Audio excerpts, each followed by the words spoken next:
Olá pessoal, eu sou Tainara Fernandes, psicopedagoga de Bom Jesus da Lapa e região. E hoje eu irei falar sobre o TDA ou TDAH. Qual a diferença? Então vamos saber qual a diferença, do TDA para o TDAH. Se você ainda não me segue no meu canal, se inscreva no canal, curte, comente, compartilhe com seus amigos para que possamos continuar sempre ativos aqui. As pessoas geralmente usam os termos TDA ou TDAH de forma intercambiável.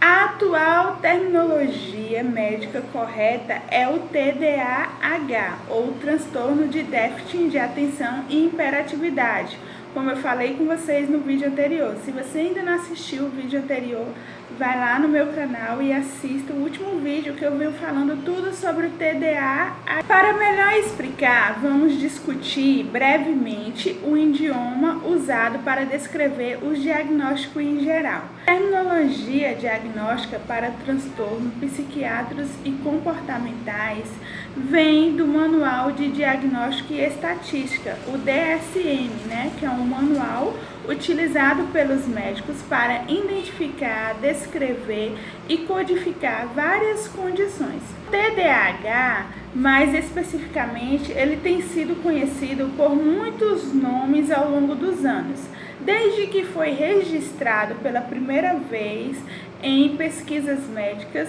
ao final de 1700. Não foi incluído nos manuais de diagnósticos para profissionais de saúde até 1968. De acordo com o DSM, a característica essencial do transtorno de déficit de atenção e hiperatividade é um padrão persistente de desatenção ou hiperatividade impulsividade, que interfere no funcionamento e no desenvolvimento do ser humano. A atividade, ela refere-se à atividade motora excessiva, como uma criança que corre o tempo todo, não consegue parar, ela corre para tudo, quando não apropriado ou quando a criança ela se remexe o tempo todo, ela mexe muito as pernas, as mãos, ela gosta de batucar muito, ou conversar em excesso. Então, nos adultos, a hiperatividade ela pode se manifestar como inquietude extrema ou esgotamento dos outros com social, ou pode se manifestar também como intromissão social.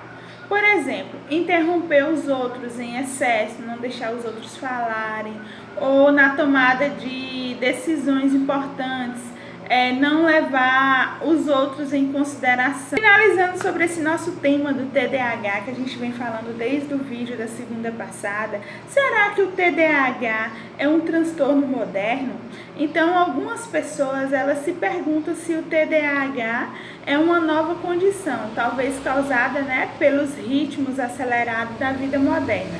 No entanto, o déficit de atenção ele não é um transtorno moderno. Ele tem sido escrito na literatura e nos livros médicos há mais de 100 anos. As pessoas que não percebiam muito. O novo é o nome, TDAH.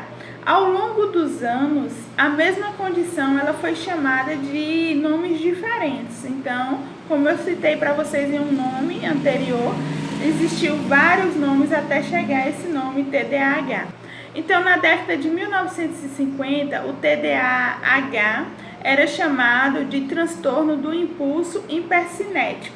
Que bom que conseguiu mudar para um nome que se associasse realmente a o que as pessoas sentem, que é o transtorno de déficit de atenção e hiperatividade. As características associadas podem incluir baixa tolerância às frustrações, irritabilidade ou instabilidade emocional.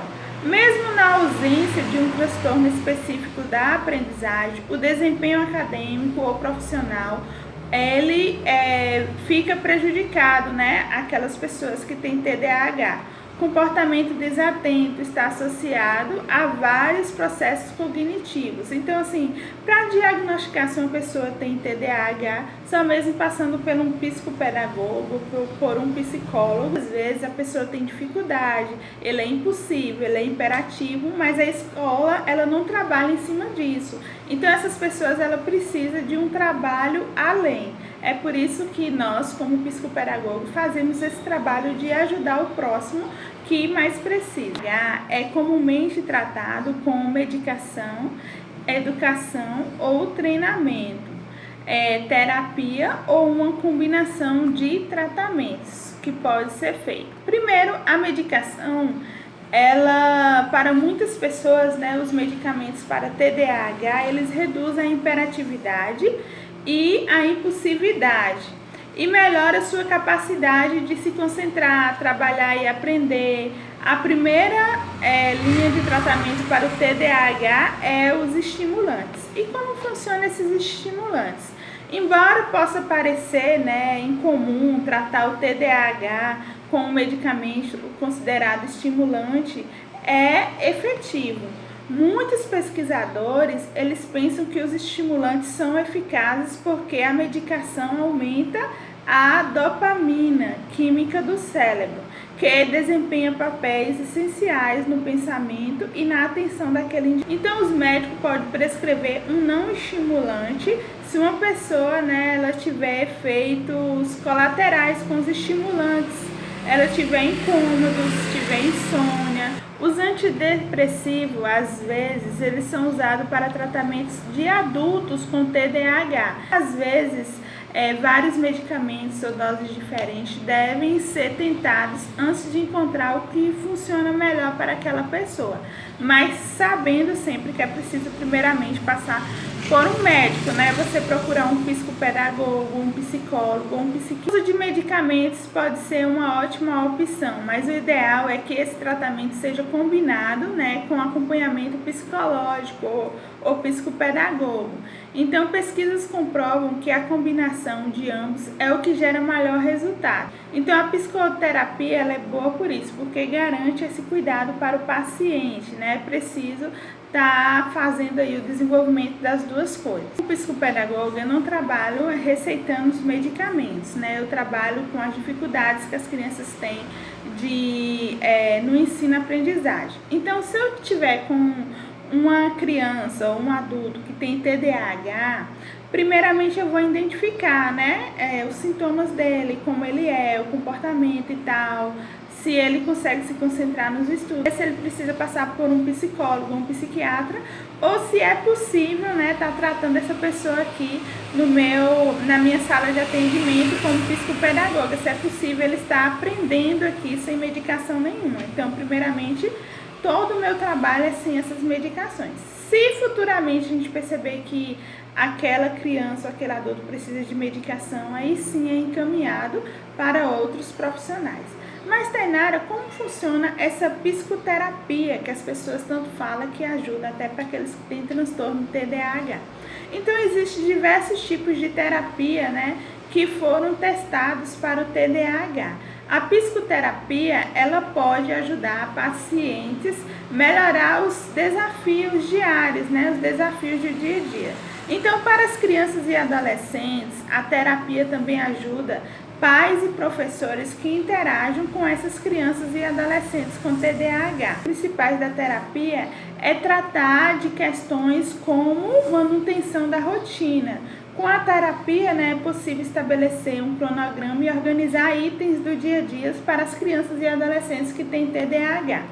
E para os adultos, um psicólogo, ele pode ajudar um adulto com TDAH a aprender como organizar a sua vida, um psicopedagogo, um psicólogo, Então, ele vai ensinar o quê? Aquele adulto a desenvolver resiliência e ser mais aquelas grandes tarefas, e fazer, gerenciar as menores. Então, a terapia cognitiva comportamental, por exemplo, combina muito com as necessidades dos pacientes que têm TDAH já adulto, que em geral eles sofrem com a falta de estrutura, caos e desorganização da vida em quase todas as áreas. Então, a pessoa que vive desorganizada e que precisa muito organizar aquela sua vida. Curte, comente, compartilhe. Até o nosso próximo vídeo. Beijão!